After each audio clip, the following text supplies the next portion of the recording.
Welcome, everyone, and thank you so much for joining us today to discuss how commercial property assessed clean energy can help relieve strain on the Texas power grid. The digit temperatures have arrived in certain parts of the state, and so this is obviously a hot topic, no pun intended. I am joined today by Lone Star PACE President Lee McCormick and our Chief Operating Officer Glenn Silva, and I have some questions for the both of them. I'm going to start with Glenn. So Glenn, as you well know, everyone in Texas knows that the grid has been under immense strain just due to the explosive population growth that we've seen in the state and all of the businesses that we have moving in here, which is obviously a very good thing for Texas. But that growth has been so explosive that ERCOT is saying that the capacity of the grid is going to need to double by 2030. So I was hoping you could start by talking a little bit about how big of a factor commercial real estate is in that demand equation. Olivia, that's a great question. I'll tell you, it's big because commercial real estate is actually one of the biggest users and consumers of energy in not only Texas, but worldwide. And we really don't see that slowing down anytime soon, especially with the rise in artificial intelligence and cryptocurrency. That has led to a significant demand in development of data centers, which we all know are a huge consumer of power. So we just see that footprint of power consumption increasing. Absolutely. And, with energy usage being such a significant expense for commercial buildings, it would seem like efficiency measures would be a no-brainer for most property owners. Still, though, we see demand for sustainable buildings in the U.S., not just in Texas, but the U.S. as a whole, far outpacing supply. So, Lee, what is stopping most property owners from adding those improvements?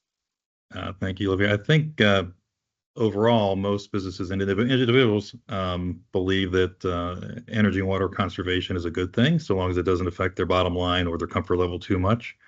When it comes to sustainable buildings, the biggest hurdle we see out there is just the cost. There is an incremental cost to add high efficiency equipment in a building compared to standard equipment that just meets code.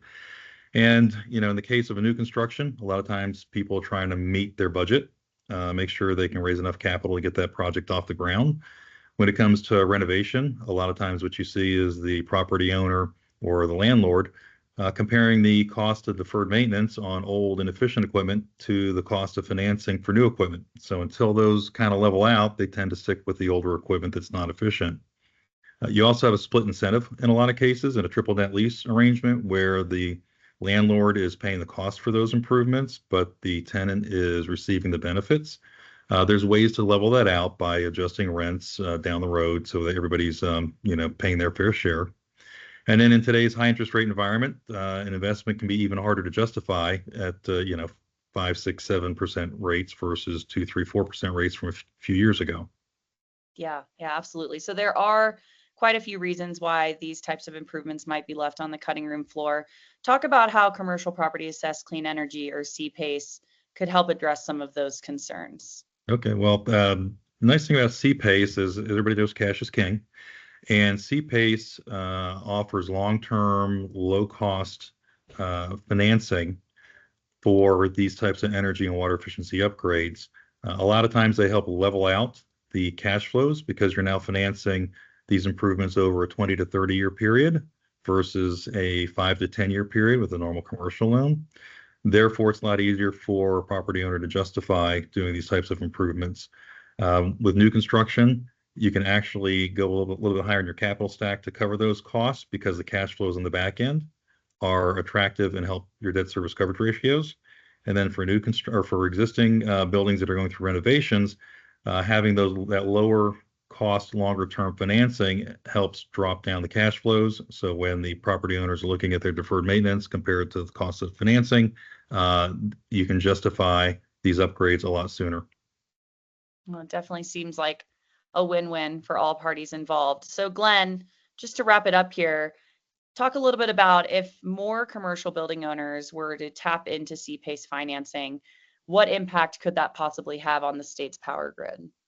Well, that's a great question, Olivia. And I tell you, it's a no-brainer from the standpoint of if property owners were to utilize CPACE and understand the benefits, it will only reduce the actual consumption of energy and water within the commercial real estate developments, both new and existing. I remember that winter storm Uri, a couple years ago. I don't want to go through that again. I think most Texans or even people around the country do not want to have to go through something like that again. And by allowing developments to be more sustainable and incorporating CPACE with this type of financing that creates sustainability, it makes all the sense in the world because that will lower the actual demand on the grid.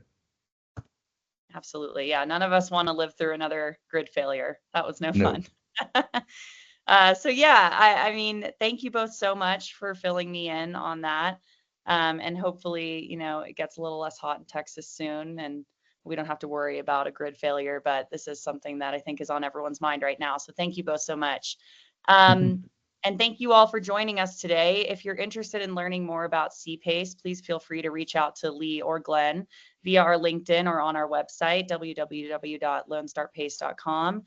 And please continue to follow our LinkedIn for daily CPACE updates and for more discussions like this one. Thanks so much.